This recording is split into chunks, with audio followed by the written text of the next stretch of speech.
E agora vamos falar um pouco sobre onde é esse local que a igreja será levada. Em Ezequiel 28, no versículo 14 e 16, no cristianismo a gente vê que Deus está falando a respeito de Satanás. Apesar de estar falando do rei de Tiro ou de Egito, está falando de Satanás. Por quê? Está falando assim, tu eras querubim da guarda, ungido, e te estabeleci. Permanecias no monte santo de Deus. Ou seja, existe nas regiões celestes um lugar chamado monte santo de Deus. No brilho das pedras andavas. Na multiplicação do teu comércio, quando ele começou a pecar, né, se encheu o teu interior de violência e pecaste. Pelo que te lançarei, ou seja, está no futuro. Em algumas versões, essa palavra está no futuro, que pelo que te lançarei, ou seja, se isso tem a ver com Apocalipse 12 ainda vai acontecer em relação a esse texto. Ele será lançado, profanado fora do monte de Deus, e te farei perecer, ou seja, aqui na terra ele perecerá. E em outras passagens de Ezequiel mesmo, ele perecerá a morte dos incircuncisos. O que isso quer dizer? Naquela trindade satânica, não tem um homem realmente que fará o papel do anticristo em pessoa, não somente em um sistema, mas em uma pessoa encarnada. Essa pessoa morrerá e Satanás perecerá junto com ela, né? E a gente vê que em Apocalipse fala que isso pode nos dar a entender que nas regiões celestes há montes e ilhas, né, que não são santas, não são mais santas, porque esses seres pecaram, né, eles se desviaram, né, do caminho. E quando fala na Bíblia sobre o monte de Sião, representa Jerusalém. Em Isaías 30:19 fala exatamente isso, representa Jerusalém. Mas também existe um outro monte que não tem um nome específico, pelo menos eu não achei ainda, né?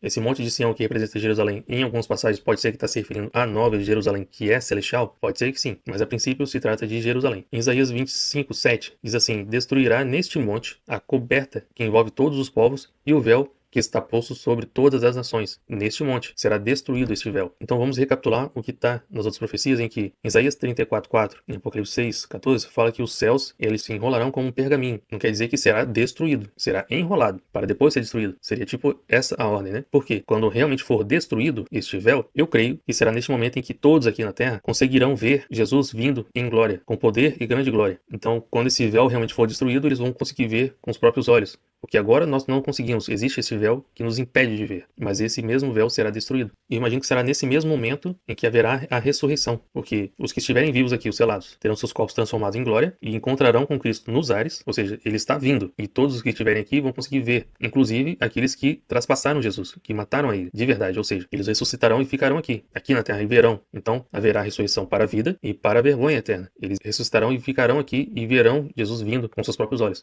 Mas vamos ver que em Apocalipse 11:1-2, para onde que essa igreja, para onde que esse povo será levado? Aí João fala: foi-me dado um caniço semelhante a uma vara, e também me foi dito: dispõe-te e mede o santuário de Deus, o seu altar e os que naquele adoram. E aí eu fiz uma referência em Zacarias 2:1-2, em que Zacarias diz que viu um homem que tinha um cordel na mão para medir o santuário. E aí eu fiquei imaginando, poxa, será que Zacarias viu João? Porque é isso que foi dado a João, e para ele medir o santuário. E é o mesmo que acontece em Zacarias 2:1-2. Só que o que o anjo fala para João? Mas deixa de parte o átrio exterior do santuário, e não o Messas, porque foi ele dado aos gentios. E gentios aqui no caso é a igreja. Estes por 42 meses calcarão os pés à cidade santa. Ou seja, no período da grande tribulação, os 42 meses, é lá que eles estarão. E Jesus disse a mesma coisa em Lucas 21:24. Calcarão a fio de espada e serão levados cativos para todas as nações. Citando aqui os judeus, né? E até que os templos dos gentios se completem, Jerusalém será pisada por eles. No caso aqui está falando de Jerusalém celestial, porém não é a nova Jerusalém, né? E está falando que será pisada, mas não que pisarão os judeus ou algo do tipo, mas eles calcarão os pés à cidade santa. Eles ficarão lá, como se estivessem aguardando alguma coisa. E existe uma diferença que a gente vai ver também, em que os judeus, eles podem estar sim no átrio interior e os gentios, né, aqueles que não são judeus, no átrio exterior desse santuário. Mas o fato é que eles estarão por lá 42 meses, o período da grande tribulação. Lá é onde a igreja será levada.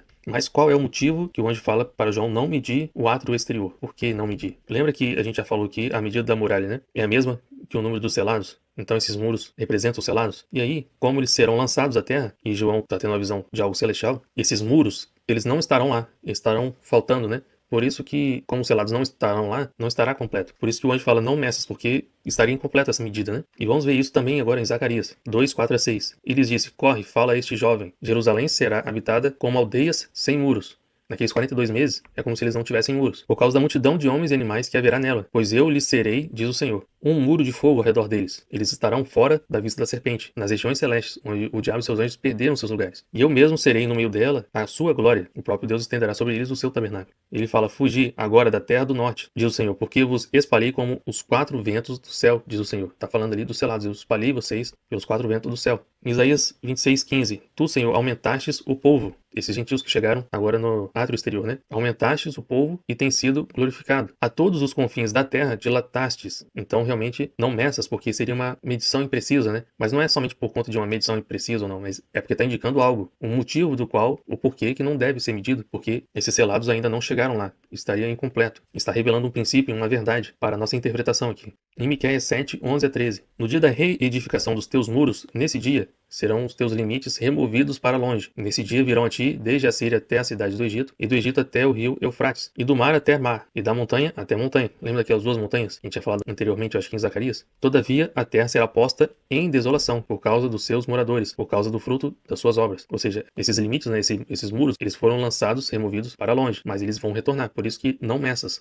ainda, né? Até porque nesse período da grande tribulação pode ser que venha a ter conversões. Não serão, talvez, como a gente já imaginou que haveriam, né? Pode ser que não seja tanto assim, mas haverão conversões. E tendo ainda relação com o local onde a igreja será levada, em Ezequiel 8, 3 a 5, ele tem uma visão. E aí ele fala assim: estendeu ela dali uma semelhança de mão e me tomou pelos cachos da cabeça. Evidentemente, Ezequiel é judeu, né? E a gente vê lá em Apocalipse 14, 8, quando tá falando da vindima, ele fala: ajunta os cachos da videira da terra. Tá falando ajunta os judeus, os que se converteram no caso, né? E continuando o texto, ele diz assim: o Espírito me levou, que como a gente já leu em Isaías 40, 6 a 8, em Amós 3, 6, quando fala sobre o hálito do Senhor, e que soprando ela, toda essa erva, né? E toda a carne é erva, ela se seca, né? Ou seja, a carne morre, mas o Espírito aqui é levado, né? O Espírito me levou entre a terra e o céu. Em outras palavras, entre a terra e o céu são as regiões celestes. E me levou a Jerusalém em visões de Deus, não em corpo, mas em espírito, até a entrada da porta do pátio de dentro, ou seja, o átrio interior para os judeus, que olha para o norte, onde estava colocada a imagem dos ciúmes. A gente vai ver que imagem dos ciúmes significa isso. Que provoca os ciúmes de Deus. Eis que a glória de Deus de Israel estava ali, como a glória que eu vira no vale. Ele me disse: filho do homem, levanta agora os olhos para o norte. Levantei os olhos para lá, e eis que ao lado do norte, à porta do altar, estava a imagem dos ciúmes, a entrada. Lembra que em Apocalipse 11, 1 e 2, os gentios, né, no caso a igreja, é levado até o átrio exterior, a entrada. Então, os judeus, eles ficaram na parte interior do átrio e os gentios no átrio exterior.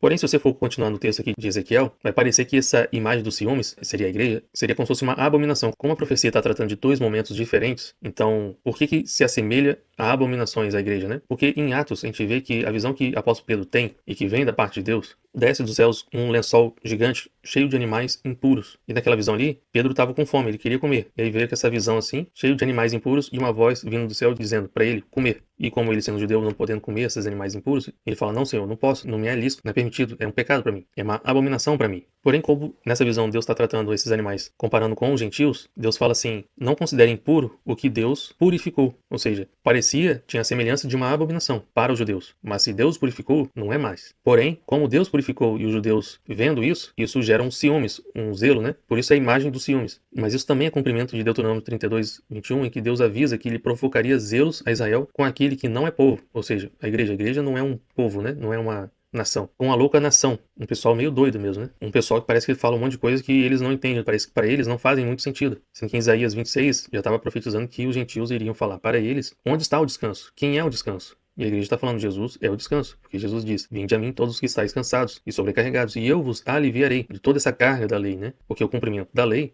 é, de fato, a nossa morte. Porque se morremos para o pecado, não há mais necessidade de sacrifícios, porque morremos para o pecado. Antes, esse preço era impossível do próprio ser humano pagar ou fazer alguma coisa, mas aí o próprio Cristo fez. Então, Jesus fala: eu tiro esse peso de vocês. Mas como já havia sido profetizado também, eles iriam negar, iriam rejeitar. E mesmo que se tocasse uma trombeta, eles falariam: nós não vamos ouvir. E deixando bem claro que não estou falando de todos os judeus, tá? Porque tem aqueles que creem que sim, Jesus é o Messias. Aí é outra história. E em Romanos 10, 29, o apóstolo Paulo repete essa questão de Deuteronômio 32, 21, e também especifica em Romanos 11, 11, que pela transgressão dos judeus é que veio a salvação aos gentios. E por isso essa provocação de ciúmes. Como assim? Porque Jesus também havia falado: o reino dos céus lhes será tirado e passado para um povo que lhes dê os respectivos frutos. Porque vocês não deram até agora, né? O que era esperado. Disseram que fariam, mas não fizeram. E agora esse reino será tirado. Por isso essa provocação de ciúmes. E essa imagem dos ciúmes estará posta lá no átrio exterior. E é o que está descrito em Apocalipse 11, 1 e 2. E também o apóstolo Tiago fala em Tiago 4, 5, que é com ciúmes que o Espírito Santo por nós anseia. Tem essa relação com essa palavra ciúmes ali também. Por isso que se trata dessa imagem dos ciúmes a própria igreja.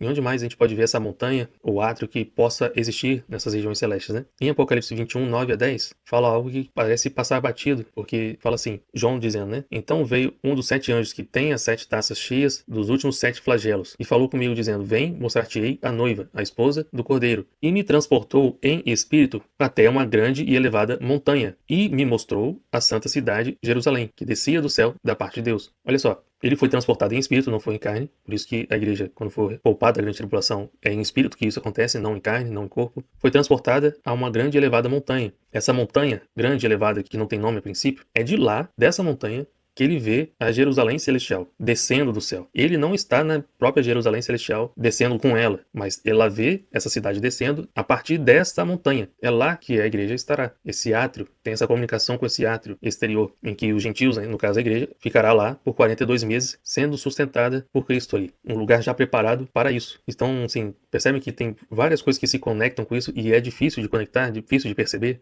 Mas agora vamos ver do que se trata aquelas aves de Apocalipse 19, 17. Apocalipse 19, 17 e 18 vai falar assim: Então vi um anjo posto em pé no sol e clamou com grande voz, falando a todas as aves que voam pelo meio do céu. Olha só, já está lá no final, no dia da ira do Senhor, da vingança do nosso Deus. Evidentemente, o diabo e seus anjos já foram expulsos das regiões celestes. E que aves são essas que voam pelo meio do céu? Ele diz assim: Vinde, reuni-vos para a grande ceia de Deus, para que comais carnes de reis, carnes de comandantes, carnes de poderosos, carnes de cavalos e seus cavaleiros, carne de todos, quer livres, quer escravos, tanto pequenos como grandes. Então, por terem recebido as duas asas da grande águia e serem levados à grande e elevada montanha e estarem no átrio exterior, agora, simbolicamente, eles estão sendo chamados de aves. Essa igreja está sendo chamada de aves. Diferentemente em que outras passagens nos profetas, quando fala de principalmente aves imundas, abutres, está se referindo de demônios. Agora é o contrário. E olha só, como a gente já viu que Salmos ele é um livro profético e não poético, porque, como Jesus falou no final de Lucas, ele veio para cumprir a lei, os profetas e os salmos. E nós cremos em um Messias que vem duas vezes. Ele veio primeiro para padecer